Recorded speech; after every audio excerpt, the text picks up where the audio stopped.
Hello everyone. आज की ये वीडियो बहुत ही इम्पोर्टेंट, बहुत ही स्पेशल होने वाली है और स्पेशली फार्मेसी के स्टूडेंट या मेडिकल लाइन के स्टूडेंट जो प्रैक्टिस कर रहे हैं वगैरह, तो इन सब के लिए बहुत ही इम्पोर्टेंट वीडियो होने वाली है। आज इस वीडियो में हम बात करेंगे एंटीबायोटिक्स की। एंटीबायोटिक्स क्या काम करता है, किसने डिस्कवर किया और कौन कौन सा मोस्ट इम्पोर्टेंट एंटीबायोटिक जो अक्सर यूज में आता है। तो सबसे पहले बात कर लेते हैं एंटीबायोटिक्स किस वर्ड से मिला है। एंटीबायोटिक एंटी एंटी से समझ में आता है कि एंटी यानी अगेंस्ट, और बायोस बायोटिक मिला है बायोस से जो कि लाइफ यानी किसी लाइफ के अगेंस्ट। और किसके अगेंस्ट रहेगा, हम सबके अगेंस्ट नहीं बल्कि ये बैक्टीरियल इन्फेक्शन के अगेंस्ट है, जर्म्स के अगेंस्ट है। और एंटीबायोटिक्स के डिफिनेशन की बात की जाए तो एंटीबायोटिक्स का डिफिनेशन ये ऐसा सब्सटेंस है जो जो कि जर्म्स को, बैक्टीरिया को किल करता है या तो उनके ग्रोथ को इनहिबिट करता है यानी कि रोक देता है। और एंटीबायोटिक्स को अलेक्जेंडर फ्लेमिंग नामक साइंटिस्ट ने डिस्कवर किया था। जी हाँ, अलेक्जेंडर फ्लेमिंग, आप नोट कर सकते हैं इसको। अब आइए हम बात करें डिफरेंट टाइप्स ऑफ एंटीबायोटिक्स की जो ज्यादा यूज में होने वाली हैं, जो ज्यादा यूज आती हैं, ज्यादा इस्तेमाल होते हैं। ऐसे एंटीबायोटिक्स के बात करेंगे हम। सबसे पहले नंबर पे हम बात करेंगे एमोक्सिलिन। एमोक्सिलिन नामक एंटीबायोटिक ये हमारे बैक्टीरियल किसी कई प्रकार के बैक्टीरियल इन्फेक्शन को रोकता है, जैसे कि ईयर इन्फेक्शन को रोकता है और थ्रोट इन्फेक्शन में काम आता है और साइनस इन्फेक्शन में भी काम आता है।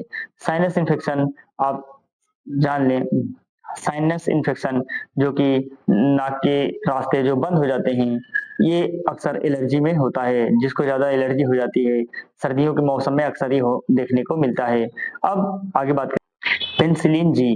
पेनिसिलिन जी ये भी एक एंटीबायोटिक है और बहुत ही ज्यादा यूज होने वाली एंटीबायोटिक है। इसका यूज हम करते हैं अक्सर जब टॉन्सिल्स बढ़ जाते हैं, टॉन्सिलाइटिस में, और डेंटल इन्फेक्शन में भी इसका यूज किया जाता है। आगे बात करेंगे एम्पिसिलिन। एम्पिसिलिन नामक एंटीबायोटिक कब यूज होता है, ये यूज होता है ब्लैडर इन्फेक्शन में और गैस्ट्रोएंटेराइटिस में, यानी कि जब इन्फेक्शन वगैरह हो जाता है इंटेस्टाइन में तब इसे इस्तेमाल में लाया जाता है। अब बात करेंगे सेफ्ट्रिएक्सोन जो कि मोस्ट इंपॉर्टेंट, मोस्ट यूजफुल और मोस्ट पॉपुलर भी इंजेक्शन है। इसको ब्रांड नेम मोनोसेफ नाम से जाना जाता है। इसका इस्तेमाल किया जाता है गोनोरिया में, या सीवर निमोनिया हो गया हो, या तो ईयर इन्फेक्शन में भी इस्तेमाल में लाया जाता है। और इसको प्रैक्टिशनर हो या मेडिकल फील्ड से कोई भी जुड़ा हुआ हो या तो फार्मेसी के स्टूडेंट हो, मोस्ट इंपॉर्टेंट इसको जानते हैं, सभी लोग जानते हैं इसको और ज्यादा से ज्यादा यूज इसी का करते हैं। और आगे बात करेंगे सेफुरोक्सिम। सेफुरोक्सिम एंटीबायोटिक ये यूज करते हैं ब्रोंकाइटिस में या साइनस इन्फेक्शन में। ब्रोंकाइटिस जब गले में खराश वगैरह हो जाता है, सूजन वगैरह हो जाए, ये सर्दियों के मौसम में अक्सर देखने को मिलता है। तो ये ब्रोंकाइटिस में बहुत ही उपयोगी एंटीबायोटिक माना जाता है। आगे बहुत ही इंपॉर्टेंट और पावरफुल जबरदस्त एंटीबायोटिक आने वाला है जिसको कहते हैं मेरोपेनम। जी हाँ, मेरोपेनम बहुत ही इंपॉर्टेंट और यूजफुल होता है, पावरफुल माना जाता है। मेरोपेनम का भी यूज न्यूमोनिया में भी किया जाता है और इसका सीवर स्किन इन्फेक्शन में भी किया जाता है और बैक्टीरियल मेनिंजाइटिस में किया जाता है। मोस्टली इसका यूज जब ब्रॉड इन्फेक्शन हो जाता है, ज्यादा इन्फेक्शन अगर होता है तो इसका यूज किया जाता है।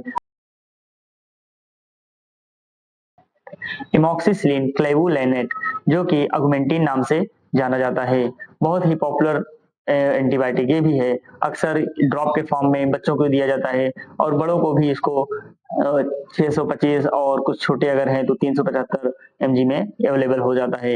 एमोक्सिसिलिन पोटेशियम क्लेवुलेनेट नाम से आता है, ये भी है।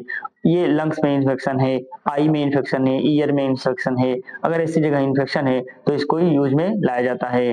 आगे बात करें जेंटामाइसिन। जेंटामाइसिन भी सभी लोग इस नाम से वाकिफ होते हैं और इसका यूज सीरियस यूटीआई इन्फेक्शन में किया जाता है, यानी यूरिनरी ट्रैक इन्फेक्शन। अगर यूटीआई इन्फेक्शन हो गया है तो इसका यूज अक्सर किया जाता है और बोन इन्फेक्शन में भी इसको यूज में लाया जाता है। आगे बात करेंगे एमिकासिन। एमिकासिन का यूज भी सीरियस यूटीआई में भी लाया जाता है, एमिकासिन का यूज हम सीरियस यूटीआई में भी करते हैं और एब्डोमिनल इन्फेक्शन में भी करते हैं।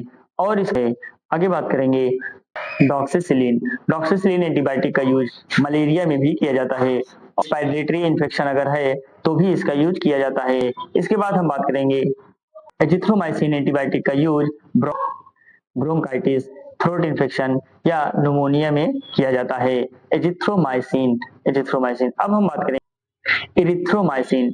इरिथ्रोमाइसिन भी एक अच्छा एंटीबायोटिक माना जाता है, जिसका यूज whooping कफ और डिप्थीरिया में किया जाता है।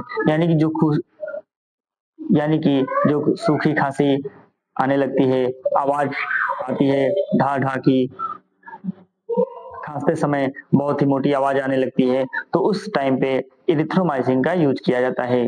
लियोफ्लॉक्सासिन लियोफ्लॉक्सासिन का यूज साइनसाइटिस में किया जाता है और न्यूमोनिया में भी इसका यूज किया जाता है और इसका यूज प्रोस्टेटाइटिस में किया जाता है।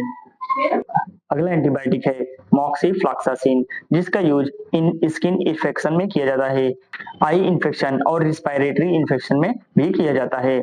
अगला और आखिरी लास्ट एंटीबायोटिक जो है वो है सिप्रोफ्लॉक्सासिन। ये भी मोस्ट इम्पॉर्टेंट एंटीबायोटिक्स माना जाता है और इसका यूज बैक्टीरियल डायरिया में किया जाता है और सीरियस यूटीआई अगर हो गया है तो यूटीआई में भी किया जाता है। ये रहे 15 मोस्ट इम्पॉर्टेंट एंटीबायोटिक्स जो कि अक्सर यूज में आते हैं।